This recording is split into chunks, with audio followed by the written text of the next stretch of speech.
রহমতের 10 দিন চলে গেছে। ভাই বোনেরা, এবার নাজাতের জন্য সবাই প্রস্তুত হই।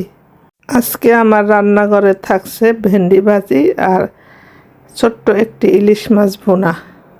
ভেন্ডিকে ধুয়ে পরিষ্কার করে সব সময় তো গোল করে কাটি, আজকে একটু তেরছিভাবে কেটে নিয়েছি দেখার সৌন্দর্যের জন্য। ভেন্ডিকে লবণ দিয়ে সেদ্ধ করলাম এক চুলায়, অন্য চুলায় পেঁয়াজ ভেজে নিয়েছি মরিচ সহ।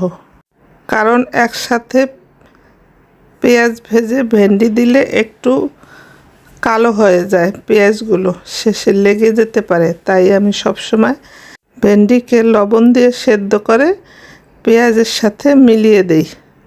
এতে করে ভেন্ডির কালারটাও থাকে সবুজ, দেখতে সুন্দর লাগে, খেতেও মজা হয়। কেন এত তাড়াতাড়ি চলে গেল রমজান? মাত্র আসলো, এর ভিতরে 10 দিন হয়ে গেল। এবার দিছি কিছুটা ধনেপাতা, এবার একটু নাড়াচাড়া দিব।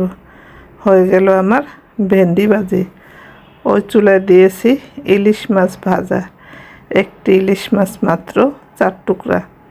আমার সাহেব পাঙ্গাস মাছ রান্না করছে গতকালকে, তা ছিল, তার তেমন পছন্দ না, তাই তার জন্য ইলিশ মাছ ভুনা করব। এবার রান্না করব ইলিশ মাছ। তেলের ভিতরে অনেকটা পেঁয়াজ দিয়েছি আর কাঁচামরিচ দিয়েছি। সে আবার কাঁচামরিচের তরকারি খায়, লাল মরিচ তার পছন্দ না।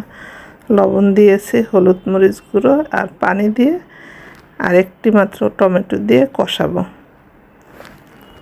এবার মাছগুলি দিলাম, একটু নাড়াচাড়া করলাম,